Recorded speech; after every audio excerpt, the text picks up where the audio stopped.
ഇന്നത്തെ വചനചിന്തയ്ക്കായി യോഹന്നാൻ എഴുതിയ സുവിശേഷം 2-ാം അധ്യായം അതിൻ്റെ 1-ാം വചനത്തിൽ കാനാവിലെ ഒരു കല്യാണ വീട്ടിൽ വീഞ്ഞു തീർന്നു പോയതായും യേശു അവർക്ക് വെള്ളം വീഞ്ഞാക്കി കൊടുക്കുന്നതായും കാണുവാൻ സാധിക്കും.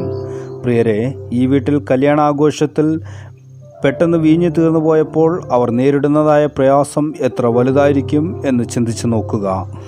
പെട്ടെന്ന് വീഞ്ഞ് ഉണ്ടാക്കി കൊടുക്കുവാൻ അവർക്ക് സാധ്യമല്ല. വീഞ്ഞ് വാങ്ങിക്കൊണ്ടുവരിക എന്നതും ഒത്തിരി പ്രയാസമുള്ള ഒരു കാര്യം തന്നെയായിരിക്കും. എല്ലാം കുഴപ്പത്തിലാകുന്ന ഒരവസ്ഥയാണ് ഇപ്പോൾ ഇവിടെ നിലനിൽക്കുന്നത്. നമ്മുടെ ജീവിതത്തിൽ സന്തോഷങ്ങൾ നഷ്ടമാകുമ്പോൾ ഉണ്ടാകുന്ന പ്രയാസങ്ങൾ എത്ര വലുതായിരിക്കും എന്ന് ആലോചിച്ച് നോക്കുക.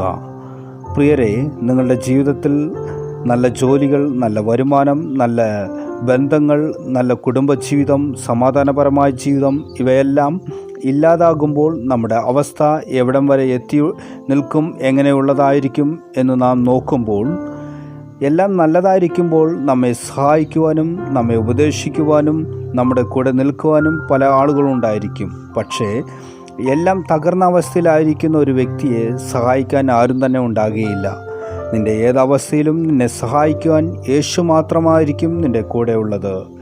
ഈ യേശു ഉള്ള സ്ഥലം അത്ഭുതം നിറഞ്ഞതായിരിക്കും. കാനാവിലെ കല്യാണ വീട്ടിൽ വെള്ളത്തെ വീഞ്ഞാക്കി കൊടുത്ത് ഒരു അത്ഭുതം പ്രവർത്തിച്ചതുപോലെ തന്നെ നിൻ്റെ ആവശ്യങ്ങൾ അവൻ അത്ഭുതകരമായി നടത്തി തരിക തന്നെ ചെയ്യും.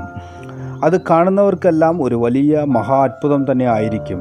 ഇവിടെ വീഞ്ഞു കുടിച്ചവർ പറയുന്നു, ആദ്യത്തേതിനേക്കാൾ നല്ലതായിരുന്നു എന്ന്. നിൻ്റെ പ്രയാസത്തിൻ്റെ മധ്യയിൽ യേശു നിനക്ക് വേണ്ടി അത്ഭുതങ്ങൾ ചെയ്യുവാൻ തുടങ്ങും. നിൻ്റെ കഴിഞ്ഞ ജീവിതത്തേക്കാൾ ഒരു നല്ല ജീവിതം യേശു നിനക്ക് തരും. കഴിഞ്ഞ കാലത്തിൽ ഉള്ളതിനേക്കാൾ ശക്തമായ ഒരു അഭിഷേകം നിൻ്റെ മേൽ പകരുക തന്നെ ചെയ്യും. നിന്നെ കാണുന്നവർക്കെല്ലാം നീ ഒരു മഹാ അത്ഭുതമായി തീരുക തന്നെ ചെയ്യും.